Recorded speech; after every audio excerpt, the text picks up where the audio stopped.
1984 সালের 24শে মার্চ রাত্রি 12:20। হঠাৎ গোলাবারুদ ও অস্ত্রশস্ত্র নিয়ে 35 জনের এক ডাকাত দল শ্রী মায়াপুর চন্দ্রোদয় মন্দির আক্রমণ করে। ওরা ভক্তদের হয়রান করে এবং গালাগালিও করছিল।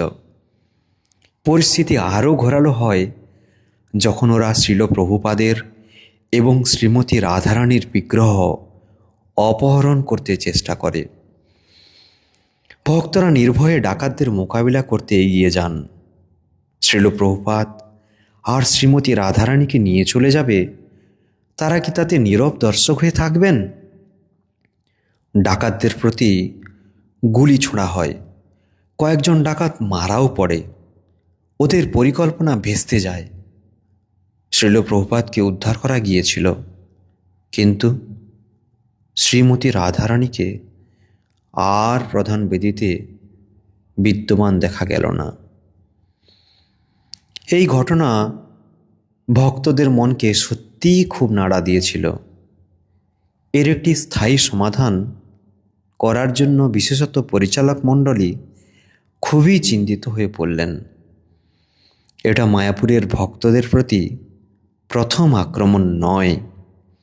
মায়াপুরের তৎকালীন যুগ্ম নির্দেশক ভবানন্দ মহারাজ মন্দিরে শ্রী নৃসিংহদেব প্রতিষ্ঠা করার পরামর্শ প্রদান করেন।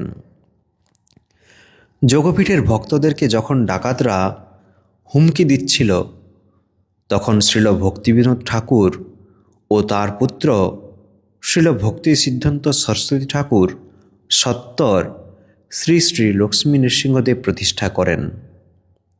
তারপর থেকে আর কোনো উপদ্রব হয়নি।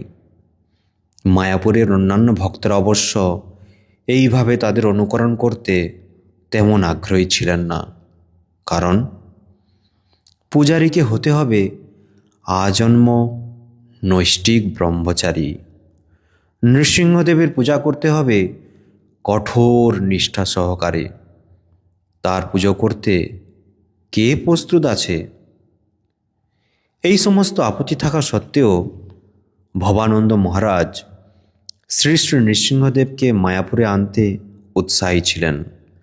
তিনি ভক্তি সিদ্ধান্ত প্রভু আর আত্মতত্ত্ব প্রভুকে তার কয়েকটি ছবি আঁকতে বললেন। একদিন শতপ্রণোদিত হয়ে তিনি বললেন যে সেই বিগ্রহের পা দুটি হবে বাঁকানো, লাফিয়ে পড়তে প্রস্তুত।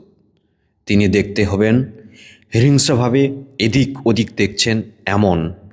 তার হাতের আঙ্গুলগুলি থাকবে একটু বাঁকানো, আর মস্তক থেকে আগুনের মতো শিখা নির্গত হবে। এই ধরনের একটি বিগ্রহের ছবি আত্মতত্ত্বপ্রভু অঙ্কন করেছিলেন। ভক্তরা তা পছন্দ করলেন। পঙ্কজাঙ্ঘ্রি প্রভু তার অর্চন করতে রাজিও হলেন। কলকাতার একজন ধনাঢ্য ভক্ত রাধাপত দাস ওই বিগ্রহ নির্মাণ এবং প্রতিষ্ঠার জন্য যাবতীয় ব্যয়ভার বহন করতে চাইলেন। তাতে মনে হলো ইস্কন মায়াপুরে শ্রী নৃসিংহদেবের আবির্ভাব ঘটানো একটি বেশ সহজসাধ্য ব্যাপার। রাধাপত দাস সত্তর 1,30,000 টাকা দান করলেন। তাতে মাস তিনেকের মধ্যেই প্রতিষ্ঠার জন্য বিগ্রহ প্রস্তুত হয়ে যাবে।